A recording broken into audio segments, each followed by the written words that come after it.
Hello everyone. Today in this video I'll be talking about the first chapter of class 9 computer applications. The name of the chapter is An Introduction to Computer System. This chapter covers definition of a computer, functional components of a computer, working of a computer, applications of a computer, limitations of a computer, types of computers, and overview of communication technologies. So without wasting much time, let us go straight to the first topic of this chapter, that is definition of a computer. A computer is an electronic device that takes input from the user in the form of data or instructions, processes the data according to the given instruction, and generates the output. My dear students, when you talk about computer, you have to keep one thing in mind, that is, a computer is a machine. On its own, it can't do anything. You need to give an instruction.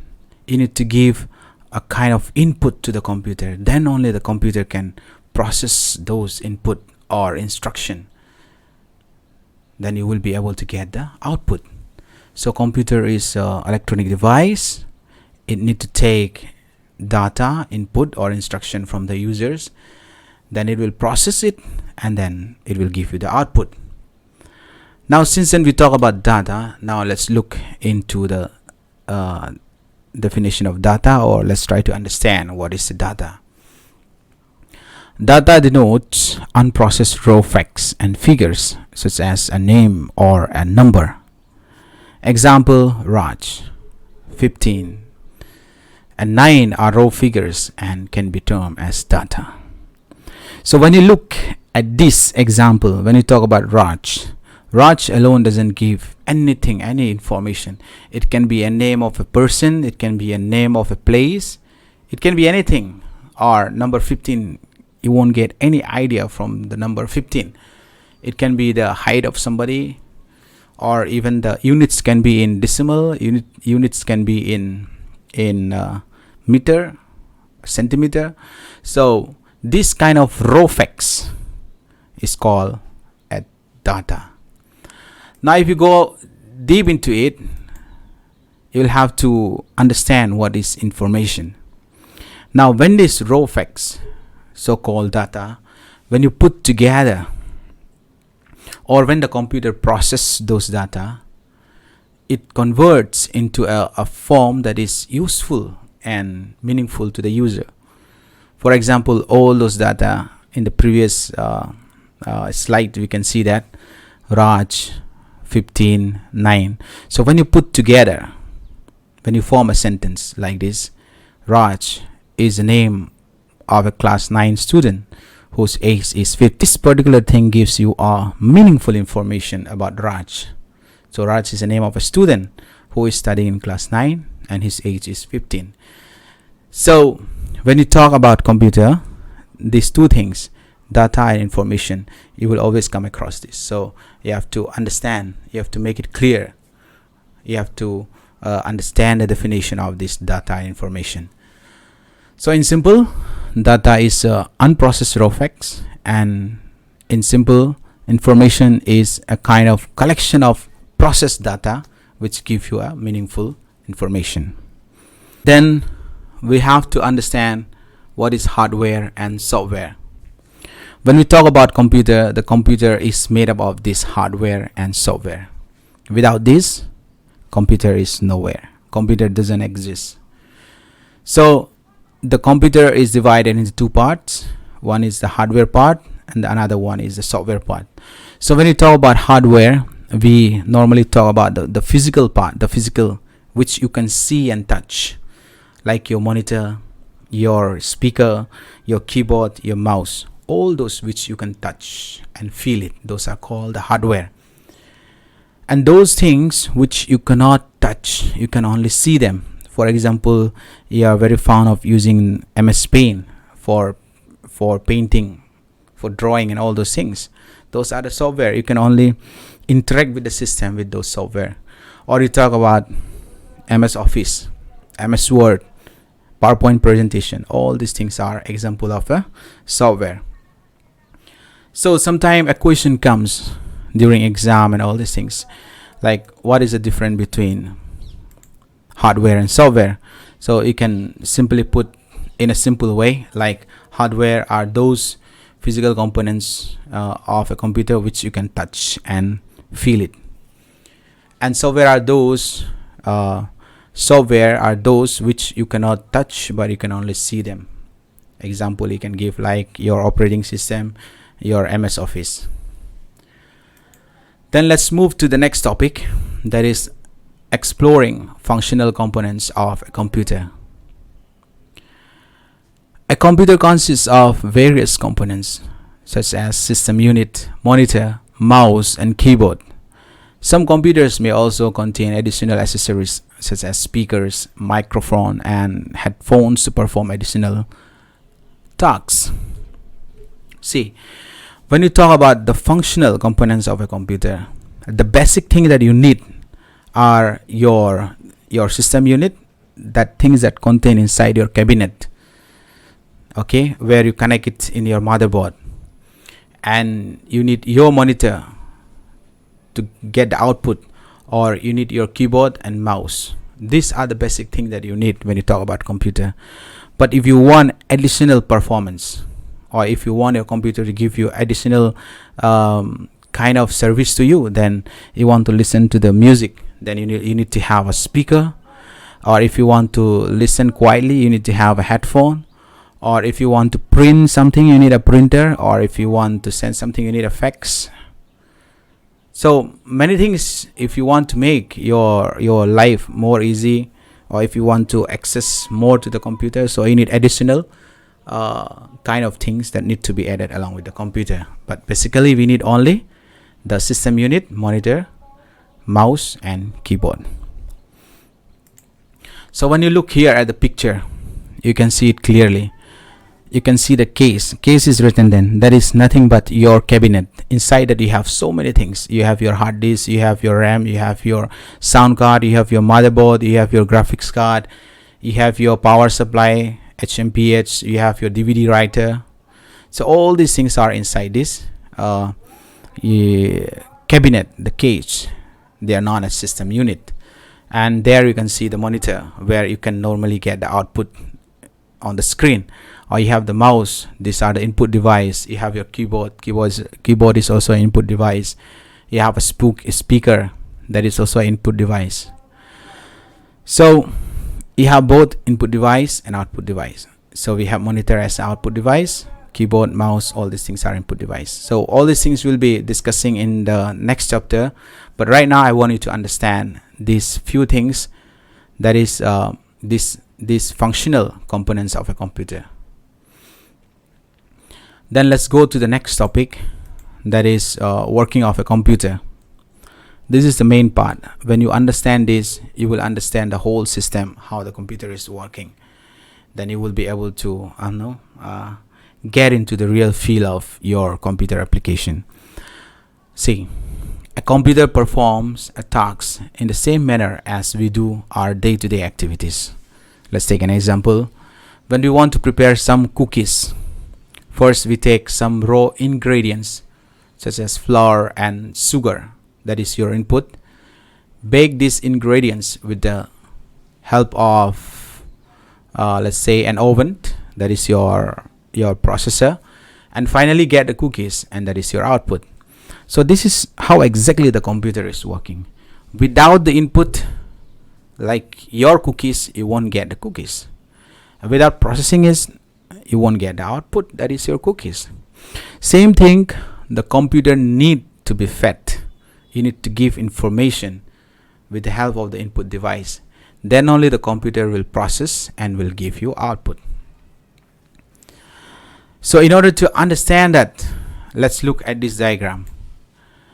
Towards your left, that is, we have keyboard, mouse, scanner, and other input device. So these are the input device, wherein with the help of these You can give and input your data, your instruction.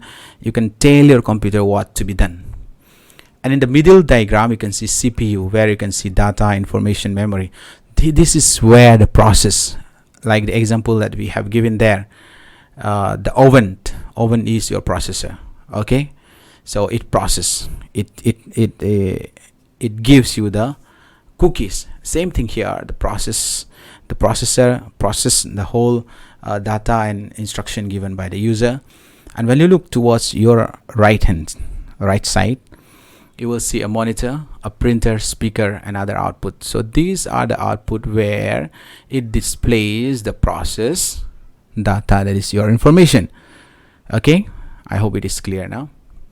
If you have any doubt, you can inbox me. Okay, now let's move to the fourth topic, that is application of a computer. This is little bit important because once you know the working of a computer, you should know where to apply, how to make use of the computer. This is very much important in every subject. Whatever the subject you studies, if you can apply it in your day-to-day life, if it is not useful for your day-to-day life, then the subject is useless. The same thing, since we study about computer, let's see in which field we can apply. Nowadays, the computer has become a portable device and a part and parcel of our life. You can see applications of computers almost everywhere, whether it is home, office, school, hospital, hotel, bank, or any other place. Now let's look at some of the application of computer. When you look at this diagram, we will start explaining from the top: communication, education, medical, science, entertainment, governments, and e-commerce. So firstly, let's talk about communication. Computer provides a wide range of communication technologies such as email, chat, web conferencing, and video over internet protocol. Voice over internet protocol. So if you have somebody close to you, you can just talk to him and then you can communicate, and it is very easier for you, or very much easy for you to understand. But when somebody is far away, 10, 15 kilometers or 30, 40, 100, 300, 1000 kilometers far away from you, it is difficult for you to connect to those people. But with the help of this modern technology, the computer, you are able to keep in touch with those people.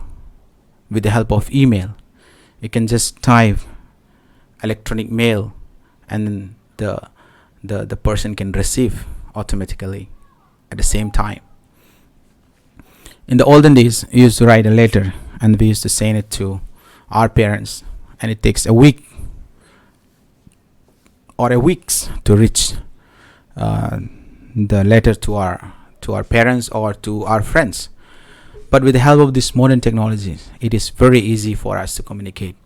So you can send a message, your mail, to somebody, they will receive, or you can continuously chat, talk, or web conferencing, or you talk about voice, you can talk.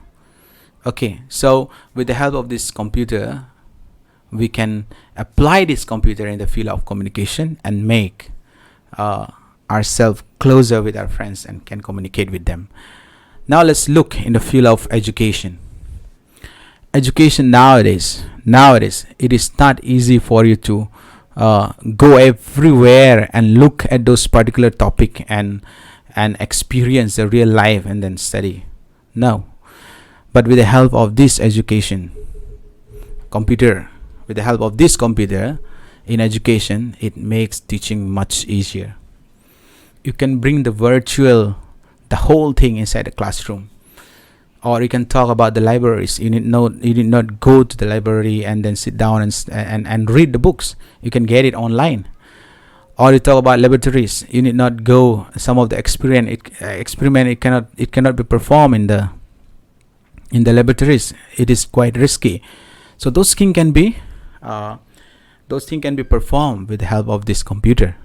Or talk about the preparing for your reports, or displaying information, or developing projects and providing interactive learning aids. All these things are making our education much easier to communicate it to the students. Like example, you have your TuxPaint, you have your KitPix, you have your Jumpstart. All these things are a software available. Those are related with your education. Next, let's talk about medicine or healthcare.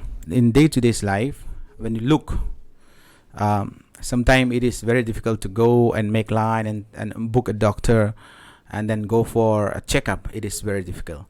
Nowadays, you can check online whether the doctor is available on this date, this time. So it is much easier for you to communicate with your doctor, or you can the doctor even can monitor the patients or diagnose the disease with the help of this ECG, or with the help of so many other things, X-ray and all. That there are so many ways they can detect the disease. And then even the medical students, when they do a practical, when they do a surgical procedures, it is sometimes very difficult to get a dead body and then do in practical. Sometimes they need to do it in a kind of a virtual kind of labs where they really feel like real, but it is all with the help of the computers. And next, let's talk about science and research. Science scholars and scientists utilize computers to experiment, design, and develop projects. So when they do the research, sometimes it is not, as I said, it is not easy to go everywhere, every corner of the world. You need lots of money to spend there. So with the help of this computer, you can access lots of things from one place. You can access lots of universities when you get permission. You can access other country, what actually is happening when you do the research. You can get lots of topics available online. So in science and research, it's very, very useful in making the research more easy. Example, the nuclear reaction in large nuclear reactors are controlled by the computer. It is very risky for the human, the personnel, to go there and stay there. Sometimes it might leak, exposed to the radiation, and you might end up with cancer, or you might end up with lots of diseases. So these things are all controlled by the computer. Now let's talk about entertainment. Yeah, we need to be entertained, especially we are in lockdown. I know most of you are spending your time online through Facebook or YouTube, or so-called your TikTok. So computer can be used in entertainment. Like you talk about music. In music, when you talk about music, it's not only about listening to music. In order to listen to the music, you need to create the music. So there are lots of sound engineer, all this studio where they compose music and they record. So there is a software where you can record the audio, the music, the instrument, and then you can produce the music. So this computer can be applied in this kind of field. Or when you talk about animation, when you talk about 3D movies, so this computer can easily be used to make those kind of animation and 3D movies. There's a very popular 3D movies like Matrix, Avatar, etc. These are quite interesting to see or to watch those kind of movies in the theater. You feel like you are really in the movies. Or the animated TV programs, Tom and Jerry. That's very, very popular. Till now, it's unending. Even at this age, we are still enjoying this kind of animation. Pokemon, yeah, lots of the present teenage, or some of them are still missing this particular Pokemon. It's very nice animated movies. So this entertainment is making use of the computer. Or when you talk about the movies, when you see a hero, an action hero, flying out from the building, or the fires, or making the vehicle to fly, all these things are possible with the help of computerized special effects. Without this, if they really perform, then the person will die, and you won't be able to enjoy the movies. Next is in government. Okay, government is making use of the computer to governance the whole system. when you talk about the census, it is not easy to collect lots of information all over the world about the census. They are in bulk, huge information. So definitely you need a computer to store those information. Or when you talk about measuring per capita incomes, you need that computer. Or you talk about reserving tickets or paying bills or taxes. All these things, the government department is making use of the computer to make the work easier and to store information. Or we talk about e-commerce. Nowadays, buying and selling of a product is quite popular online. You're actually saving lots of time. You need to go to the market to look for a particular things that you like from place to place, from shop to shop. It is very difficult. But when you want to do shopping online, you can browse it and then you can easily find out the thing that you love and then you can place an order. So computer can be used in e-commerce. Let's move to the next topic, that is features of computer. We have around 6 features of computer. Number 1, speed. Computers perform at great speed and have capability of processing even the most complex computations in a matter of seconds. Means there are lots of work which even we human being can do. We can really do it fast, like washing the hand or washing the clothes. But when you talk about doing a multiple tasks at one time, it is very difficult for us to finish on time. But when we talk about computer, it can finish it with a greater speed. Next, let's talk about accuracy. Computers have the ability to provide accurate results. They perform computations with utmost accuracy. Sometimes we human beings have got lots of things that is going on in our head, so we can miss it out. Somewhere we can get an error. But with this computer, it can give you a kind of perfect kind of result when you are able to perform it well. Next is your storage capacity. There are lots of files, data and information you can store in the computer, the hard disk. Nowadays when we look, the capacity of the storage of hard disk is increasing. Before it was bytes and goes to kilobytes, then goes to MB, then GB. Now we are having in terabytes. Next we have reliability. The electronic components in modern computers make more reliable as they rarely break or fail. Sometime when you give an instruction or a data for a computer to process, you always get the result. It hardly breaks or it hardly stop in between, unless and until there is a major issue or there is a virus in the computer. You will always get a kind of result that you deserve. Next is consistency. A computer generates consistent results if provided the same input and processes. For example, if I ask you to make a curry, today you might make a kind of curry that give a kind of particular taste.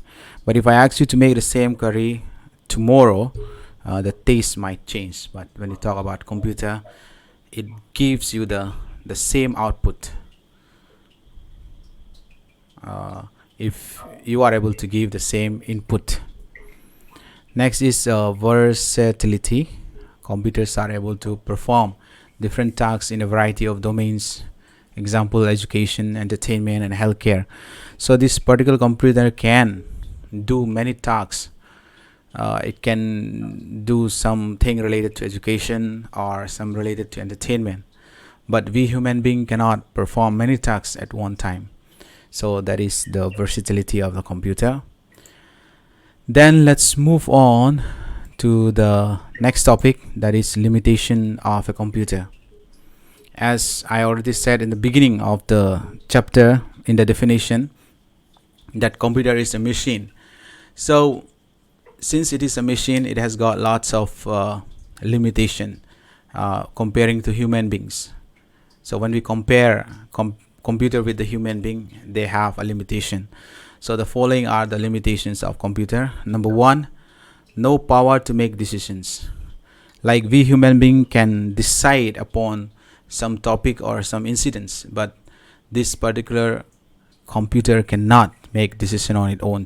It performs according to the user input. So computers are unable to make decision on their own. Instead, they depend upon the input being provided by human. Next, no IQ. Computers are machines that do not have self-intelligence. Instead, they need to be informed time to time regarding the tasks to be performed.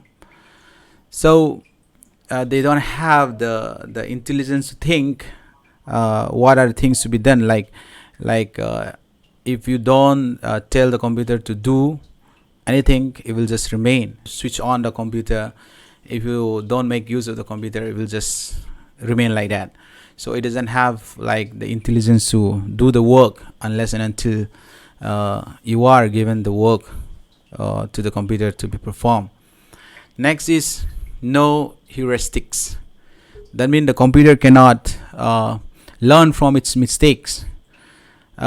We sometimes nowadays, we human beings behave like a computer. Even though we make a mistake, we don't realize from the mistake. We keep on making the same mistakes. So we are more or less like a computer now. So the computer doesn't have that power to remember those mistakes and then have the common sense to not to commit the same mistakes. So the computer doesn't have that power to remember the mistake and then not to repeat those mistakes again. Now let's move on to the next topic, that is types of computer. We have different types of computer. Firstly, let's talk about desktop.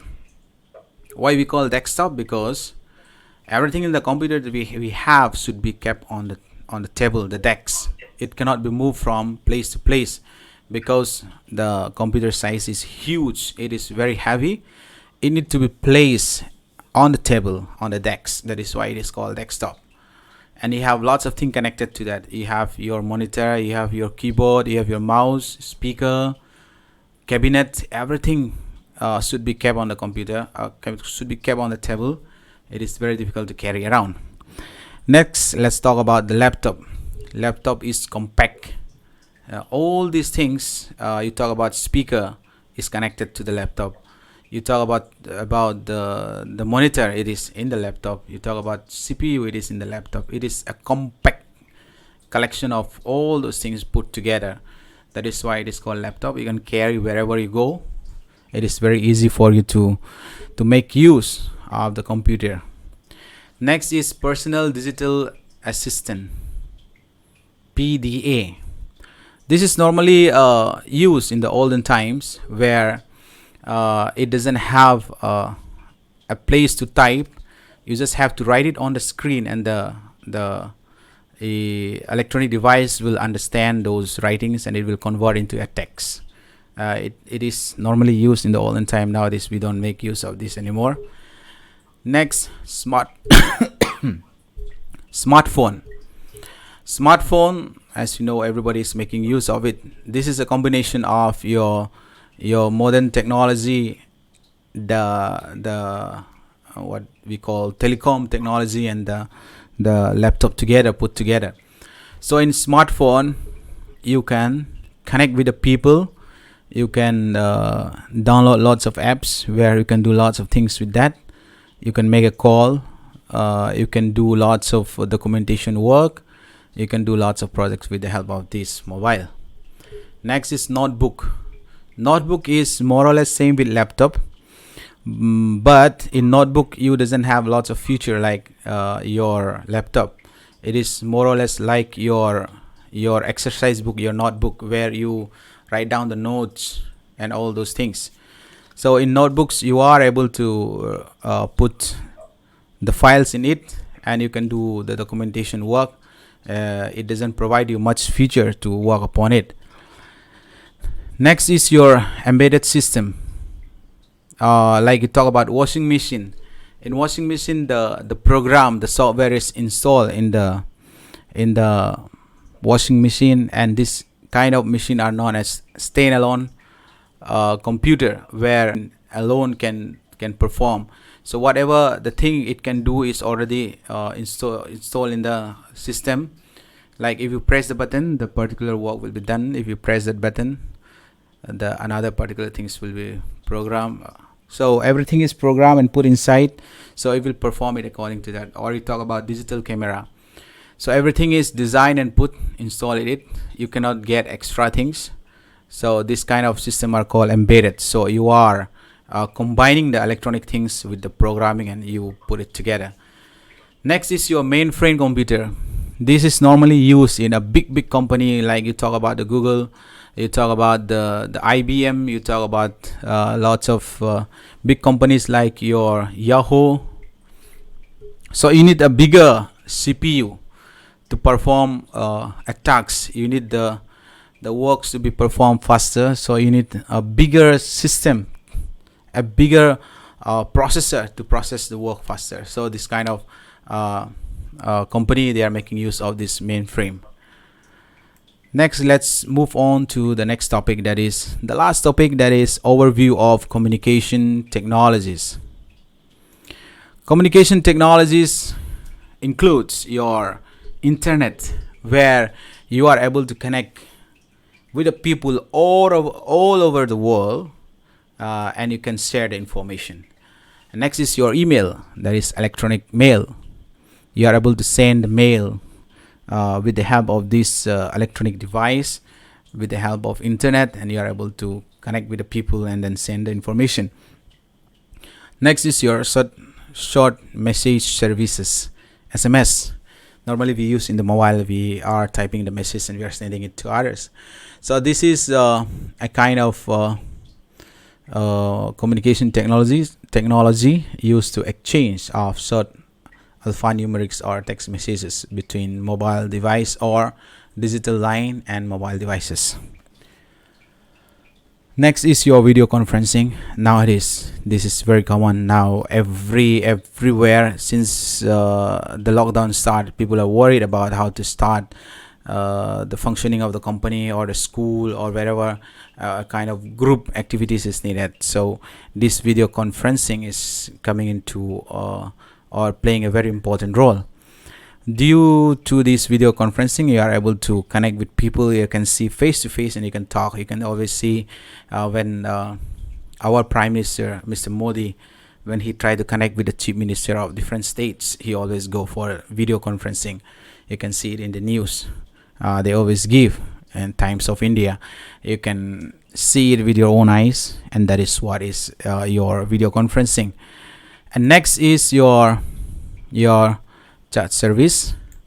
Chatting is an interactive text-based communication process that takes place over the internet. Using the Internet Relay Chat (IRC) protocol, you can chat with one or multiple users. So you talk about WhatsApps, you can always chat with your friends, or you talk about Messenger, or you talk about SMS. So these kind of things make you a platform where you can talk with people. But this particular thing is called IRC, will help you to connect with multiple people, called as a group chatting. Like they create a WhatsApp group, and lots of people coming in there, and they give their idea and they keep on messaging, and then they keep on talking to each other. So that is service. And then bloggings. So the Facebook provides a kind of blogs where you can write your ideas, you can share your ideas, and lots of people who can come into that blogs and read those things that you have written there, and then they get an idea about you or the particular topic you are sharing an idea on that. Next is documentary or documents and calendar sharing services. Document sharing allows you to share documents with others in real time. Suppose you talk about Google Documents, where you can keep your documents there, and when you give permission with particular person, you can share those document, you can access those document anytime you want from anywhere. And then we talk about calendar sharing service. It's kind of a tools that is used to fetch and share plans in an organized manner by companies, freelancer, or an entrepreneur. Means when you fix a date where you want to meet some client, or when you want to fix a date where when you want to have a meeting, so this calendar sharing can give you a reminder that on the particular date you have a meeting and you need to free yourself and then perform those meeting or anything that you have written in that reminder. Next is your with that we finish the explanation part. Next I will be posting some of the multiple choice, fill in the blanks, question answer, and I want you all to write down in your copies so that I can check them as soon as the lockdown is over. Then at last I'll be giving the short or a very short or a long kind of question answer. I want you all to go through that and then try to find out the answer for all those questions given there. So thank you so much.